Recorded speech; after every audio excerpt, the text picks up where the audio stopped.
भव्य तरीके से होती है, और वहीं मधु की शादी का मंडप उसके घर के आंगन में गरीबी के कारण बांस से बनाया जाता है, इसलिए कि रिया के पिता गांव के धनी व्यक्ति थे। वो रिया को हैसियत से बढ़कर दहेज देते हैं, और गोदरेज की अलमारी, सोफा, फ्रिज, एसी, बहुत कुछ। वहीं गरीबी के कारण मधु को कुछ नहीं मिलता।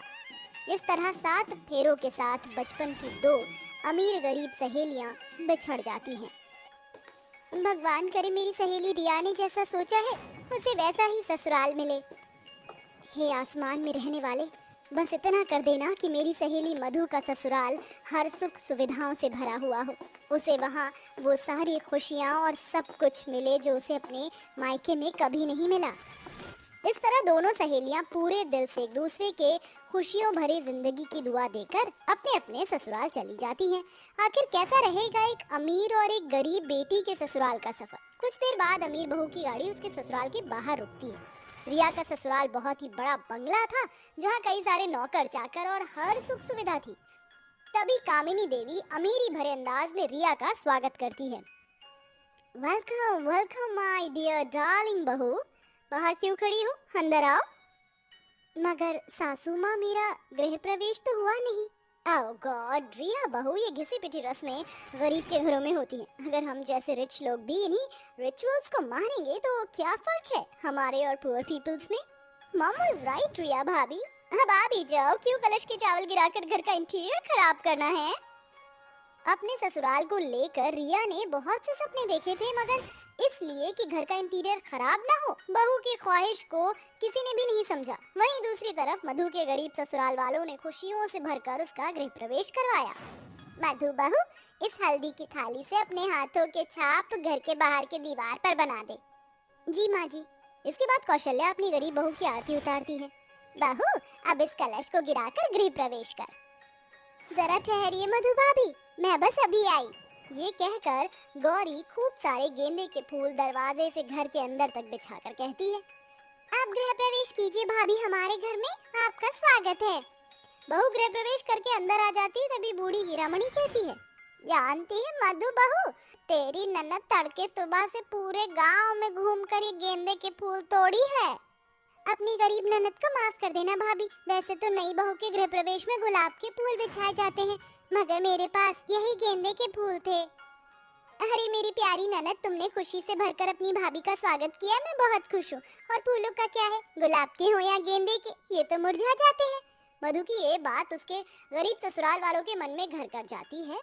एक तरफा जहाँ अमीर बहू का स्वागत और उसका गृह प्रवेश बहुत ही उदासीनता के साथ होता है, वहीं गरीब बहू के ससुराल वाले कम में भी बहुत ही भव्य तरीके से करते हैं। गुजरते वक्त के साथ मधु अपने ससुराल में ढल जाती है, मगर रिया अभी अपने अमीर ससुराल में ढल नहीं पा रही थी। एक सुबह, राजवीर, क्या आज हम दोनों कहीं बाहर चलें? I am really sorry Riya, but इस वीक में बहुत ज़्यादा बिजी हूँ। आज मेरी बहुत इंपॉर्टेंट मीटिंग है। राजवीर के इस कहे पर रिया अपनी बात रखती है। राजवीर, हमारी शादी को इतना वक्त हो गया, मगर आपका बिजी शेड्यूल खत्म ही नहीं होता। इस काम के अलावा भी तुम्हारी कोई रिस्पॉन्सिबिलिटी है कि नहीं राजवीर? रिया की इस बात पर राजवीर चिढ़कर उस पर चिल्ला पड़ता है। तुम क्या चाहती हो कि मैं सारा दिन घर में बैठकर तुम्हारी शक्ल देखता रहूं? और ये लग्जरी लाइफ जो तुम जी रही हो, ये सब मेहनत से आती है, वरना तुम भी करोड़ों की आबादी में गर्मी और गरीबी झेल नहीं होती। इस एयर कंडीशन एसी की ठंडी हवा में ठाठ से नहीं बैठी होती। ये कहकर राजवीर ऑफिस निकल जाता है और रिया फूट फूट कर रोती हुई कहती है, इतने बड़े घर की बहू होकर भी मैं खुश नहीं, तो ये सब होने से क्या फायदा कि मेरे पास कोई नहीं जो मुझसे मेरा हाल पूछे। जहाँ ससुराल में सारे ऐशो आराम होने के बाद भी अमीर बहू का हर दिन कुड़न में बीत रहा था, वहीं मधु के गरीब ससुराल वाले उसे खूब नाज प्यार से रखते। एक दिन मधु की सास भरी गर्मी में लकड़ियों की गठरी सर पर लादे घर आती है। गौरी बेटी, जरा यहाँ तो आना। ये क्या माँ जी, बाहर इतनी तेज चिलचिलाती धूप हो रही है और आप इतनी गर्मी में लकड़ी लाने जंगल चली गई, वो भी नंगे पाँव, मुझसे कह देती। अरे मधु बहू, तू तो एक सुबह से उठकर रात ढलने तक काम करती रहती है, इसलिए आज के लिए मैं लकड़ियाँ ले आई। ठीक है माँ जी, आप बैठिए, मैं आपके लिए सत्तू बनाकर लाती हूँ। ये कहकर गरीब बहू रसोई में आती है, जहाँ टिन की छत के कारण पूरी रसोई गर्मी और भभके से भरी होती है। हे भगवान, आज तो बहुत ज्यादा गर्मी है। ऐसे में तो जेठ के महीने में न जाने क्या होगा। मटके का पानी भी एकदम गर्म है। काश की घर में एक फ्रिज होता। ये बोलकर बहू सत्तू बनाकर अपनी सास को देती है।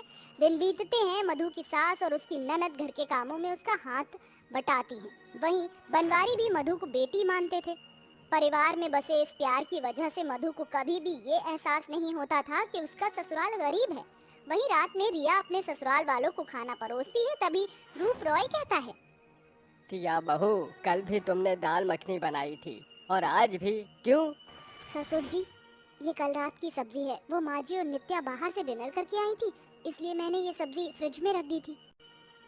या बहू, ये गरीबों का घर नहीं जहाँ एक ही सब्जी सुबह शाम और रात में भी चल जाए। तुम अच्छी तरह जानती हो तुम्हारे ससुराल वाले स्टैंडर्ड और हाई क्लास हैं। तुम्हारे मायके वालों की तरह मिडिल क्लास नहीं। सच तो ये है कि तुम हमारे स्टेटस से मैच ही नहीं करती और ना ये घर डिजर्व करती हो। रिलैक्स मम्मी, देखिए रिया भाभी, हमारे पास बहुत पैसा है, इसलिए आप अठन्नी चवन्नी के पीछे सर खपाना छोड़ दें। It's better for you. अपने ससुराल वालों को अमीरी का शो ऑफ करता देखकर रिया के मन में छिपा हुआ दर्द आंसू बनकर आंखों से बहने लगता है और वो कहती है, आपने सही कहा सासू माँ, मैं इस अमीर घर की बहू बनने के लायक नहीं, मगर मेरे पिता के लिए आज भी मैं उनकी रानी बेटी हूँ। मगर इतने अमीर ससुराल की बहू बनकर मुझे मेरे अमीर पति का ऊंचा सरनेम तो मिला, मगर प्यार नहीं। ननद तो मिली मगर सहेली नहीं मिली। एक लड़की जब अपना घर द्वार छोड़कर ससुराल आती है तो वो अपनी आंखों में हजारों सपने लेकर आती है। एक लड़की की तरह मैं भी बहुत से सपने लेकर आई थी, मगर सब एक ही पल में टूट गए। इसलिए ये हर ऐशो आराम के बाद भी ये बहू आज तक अपने ससुराल में एडजस्ट ना हो सकी। रिया के मन की तकलीफ और सपने एक एक करके ससुराल वालों के सामने आने लगे, जिसके बाद उसके ससुराल वालों को उसके दिल का हाल समझ आया। आई एम रियली सॉरी रिया बहू, अपनी सास को माफ कर दे, मगर अब मैं तेरे हर अधूरे सपने को पूरा करूंगी। ये कहकर कामिनी रिया को गले लगाती है और अपने अमीर ससुराल में रिया की एक नई शुरुआत होती है। वहीं दूसरी तरफ मधु की गरीबी और गर्मी में गुजर बसर करता देख एक शाम बनवारी उसके लिए गैस चूल्हा ले आता है। मधु बहू, आज से तुझे ये मिट्टी का चूल्हा नहीं फूकना पड़ेगा, क्योंकि तेरे गरीब ससुर तेरे लिए गैस चूल्हा ले आए हैं। अब से तू इसी पर खाना बनाना। हाँ मधु, और कल फ्रिज भी घर आ जाएगा। मैंने घर के लिए किश्त पर फ्रिज मंगवाया है, थोड़ा थोड़ा करके किश्त भर देंगे। अजी, ये तो आपने बड़ा अच्छा किया है। फ्रिज आ जाएगा तो गर्मी के कारण खाना खराब नहीं होगा और अन्न की बर्बादी भी नहीं होगी, और हमें ठंडा ठंडा पानी पीने को भी मिलेगा। भाभी, गौरी की इस बात पर सभी मुस्कुरा देते हैं, जिसके बाद गरीब बहू को ना तो भरी गर्मी में